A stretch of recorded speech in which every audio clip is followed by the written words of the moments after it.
MS TV news కి స్వాగతం. నేటి వార్తా విశేషం.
ఈ రోజు చరిత్రలోనే ఒక బ్లాక్ డే.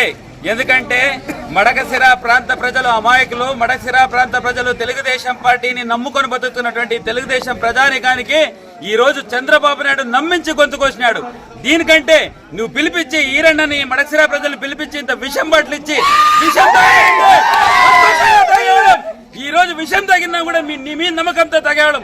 అలాంటిది ఈ రోజు సునీల్ కుమార్ టికెట్ అనౌన్స్ చేసి 60 రోజులు డబ్బులు లేకుండా అప్పు సప్పు చేసి తీసుకొచ్చి ఈ రోజు ఖర్చు పెట్టి తెలుగుదేశం పార్టీని నిలిపారు ఇక్కడ.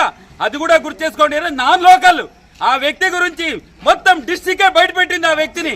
అలాంటి వ్యక్తిని తీసుకొచ్చి ఈ రోజు అమాయకమైన మడకశిర ప్రజల దగ్గర కూర్చోబెడితే ఓట్లేస్తారని ఎట్లా అనుకున్నావా నువ్వు చంద్రబాబు నాయుడు? ఇదే లోకేష్ శంకర్రావు ప్రోగ్రామ్ వస్తే ఇక్కడున్న లోకల్ లీడర్ ఎవరు నీకు సపోర్ట్ చేయలేదు.